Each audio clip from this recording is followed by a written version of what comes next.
Selanjutnya, mari kita arahkan kembali pandangan mata kita ke sisi kiri panggung ini.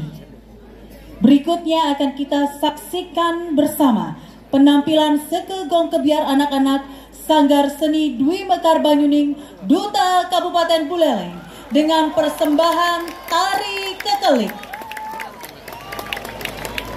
Berikut sinopsisnya. Tari Kekelik mengisahkan tentang seekor burung besar dengan sifat keangkaramurkaan, sombong, merasa memiliki kekuatan yang besar dengan selalu mengganggu kawanan burung sesapi yang kecil. Oleh karena itu, burung-burung kecil bersatu menghimpun kekuatan untuk menggempur keangkuhan dari burung kekelik. Dan pada akhirnya, pertempuran itu dimenangkan oleh kawanan burung kecil atau sesapi. Dengan konsep ketika kita bersatu, rintangan atau halangan sebesar apapun akan kita lalui bersama.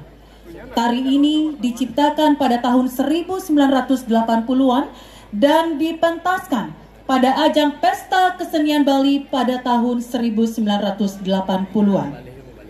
Pencipta tabuh almarhum Inyoman Durpe, penata tari almarhum Inyoman Durpe, pembina tabuh Gede Budi Astawa, pembina tari Putu Arif Mahendra, koordinator dan penanggung jawab Gede Pande Olit. Hadirin penonton pencinta seni budaya Bali yang berbahagia, langsung saja kita saksikan bersama persembahan Sekegong Kebiar anak-anak Sanggar Seni Dwi Mekar Banyuning, Duta Kabupaten Buleleng dengan Tari Kekelik. Selamat menyaksikan.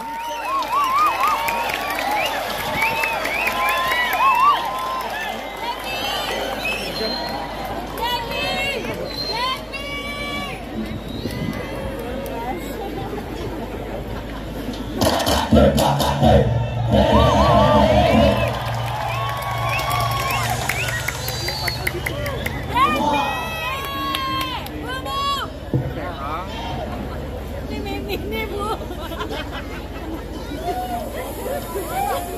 Ayo Kak. Happy ini lewat.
Thank you.